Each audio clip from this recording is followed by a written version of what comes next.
Sjónvarpið hóf starfsemi sína 30. september 1966. Í upphafi fyrsta útsendingarkvöldið flutti Vilhjálmur Þ. Gíslason, þáverandi útvarpsstjóri, ávarpsorð. Vilhjálmur var gestur Ólafs Ragnarssonar í þættinum Á vorkvöldi árið 1978, 12 árum síðar, en í þættinum rifjaði Ólafur upp sitt af hverju úr fréttum ársins 1966. Sá atburður ársins sem án efa markaði dýpri spor í þjóðlífi Íslendinga en nokkur annar var upphaf íslensks sjónvarps. Fyrsta útsendingin fór fram í septemberlok og voru útsendingar tvisvar í viku, miðvikudaga og föstudaga, 3 tíma hvort kvöld. Aðdragandi að sjónvarpsstofnuninni var það orðinn alllangur. Einum 13 árum áður hafði fyrst verið innbrað á málinu í greinargerð Vilhjálms Þ. Gíslasonar, þáverandi útvarpsstjóra. 10 árum síðar, eða 1963, skipaði menntamálaráðherra Gylfi Þ. Gíslason nefnd til þess að kanna möguleika á rekstri íslensk sjónvarps.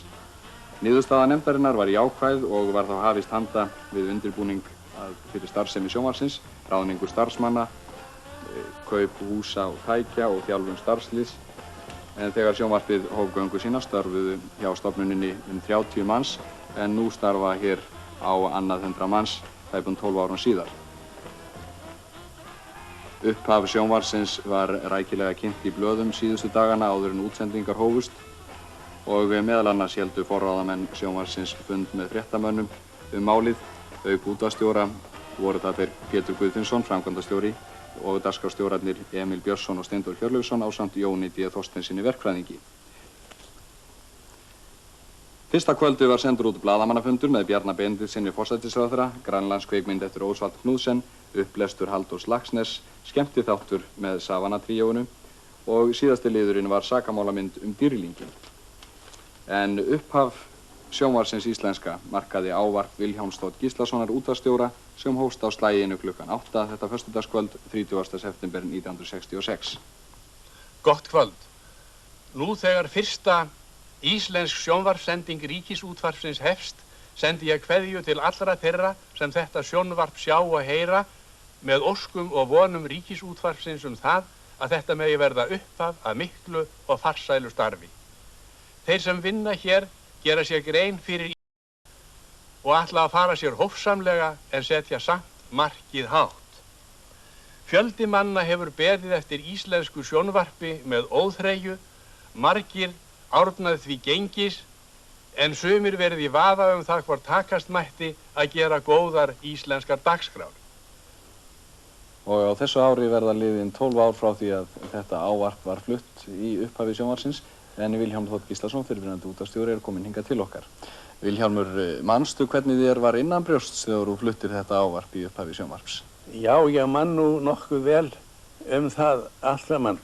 Það var búið að vera allt mikið þóf þetta mál áður, nokkur andstaða á gegn því að hér yrði nokkur sjónvarp og það hafði þurft að svona rífast ofurlítið í þessu að fá þetta fram.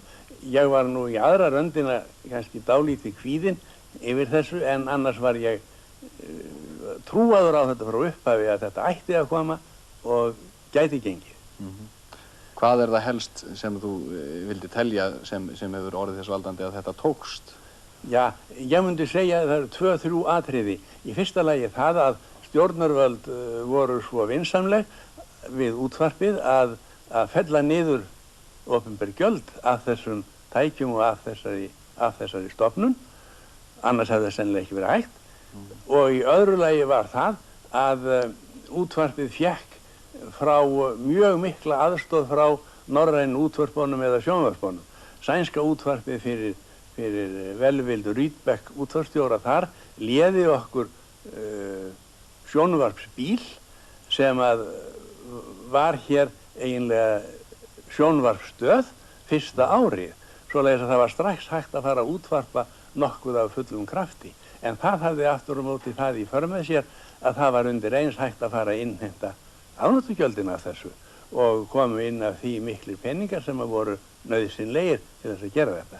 Ef þessi bíll hefði ekki komið til frá Svíþjóð og þau tæki sem voru á láni frá Norðurlöndunum, hvað heldur að hefði liðið þá langur tími þar til að sjónvarpið geta hafist? 1 til 2 ár, svona segja hálft annað ár, ger ég ráð fyrir. Meðan beðið hefði verið eftir nýjum tækjum? Meðan beðið hefði verið eftir nýjum tækjum. Og hefðu þar ekki verið peningar til þess að borga þau með í þessu. Ég vildi kannski segja þriðja atriðið sem var til þess að þetta gekk svona vel eins og ég álítið að það ekki, var það að það var mjög mikil samhugur innan útvarpsins eða innan sjónvarpsins og þess nýja skara sem kom hér til okkar þess að framkvæma þetta. Samhugur það að gera þetta vel og láta það takast. Og það tókst líka. Og ég og við allir eigum þessum starfsmannafjölda mikið að þakka fyrir þessa afstöðu hans. Nú, við fengum aðstöðu í danska sjónvarpinu til námskeiðahalds fyrir þetta fólk okkar og við fengum verkfræðilega aðstöð frá Noregi. Þeir sendu hingað sína sjónvarpsverkfræðinga til þess að aðstöða við þetta og svona var þetta. Það sem hér fer fram sumt í þjónustu hversdagsins, sumt með hátíðabrag. Það sem hér sagt og sýnt á að vera túlkur þess sem sannast vitað. Það á að auka útsýn jörðina og nýjar veraldir, vera hvöt til betra lífs og glaðvær hvíld eftir erfiði dagsins. Það á að tengja þjóðir og einstaklinga í skilningi og friði, vera vettvangur heilbrigðra skoðanaskipta, leiksvið margra lista, verkstæði fjölbreyttra framkvæmda, staður stórra drauma. Ég lýsi því yfir að íslenskt sjónvarp Ríkisútvarpsins hafið í Guðs friði. Og þetta voru kveðjuorð útvarpsstjóra við upphaf sjónvarpsins 1966. En Vilhjálmur, hafa þessar óskir og vonir þínar ræst? Já, ég vil segja það að í dagskrám sjónvarpsins hafa upp og ofan ræst þær óskir eða staðfest það að það var rétt og nauðsynlegt að stofna sjónvarpið í upphafi vega sinna. Hitt svo annað mál að það endalaust hægt að ræða þessa dagskrána og hina dagskrána bæði í sjónvarpi og í útvarpi og í blöðum og í bókum. Ég ekki jafn hrifinn af öllu sem að fram hefur farið, en ég álít að það séu margir mjög góðir hlutir í þessu, bæði í því sem að hérðan að heiman og í því sem að fengist hefur utanlands frá af heimildamyndum og ekki síst kannski af leikritum og sögum og ýmsu slíku. Og að sjónvarpið hafi opnað okkur sínum veröldina eins og þú... Já, ég held að það hafi verið það. Nú, það getur vel verið að það sé, og eru vafalaust ennþá opin verkefni til þess að vinna. Ég hafði mikinn áhuga á því á sínum tíma á kennslusjónvarpi. Ekki sjónvarpi sem væri bara flutt inn í þá tíma sem fyrir voru. Ég sannfærður það ennþá að það má nota útvarp og sjónvarp sem sjálfstæðan skóla miklu meira heldur en gert hefur verið.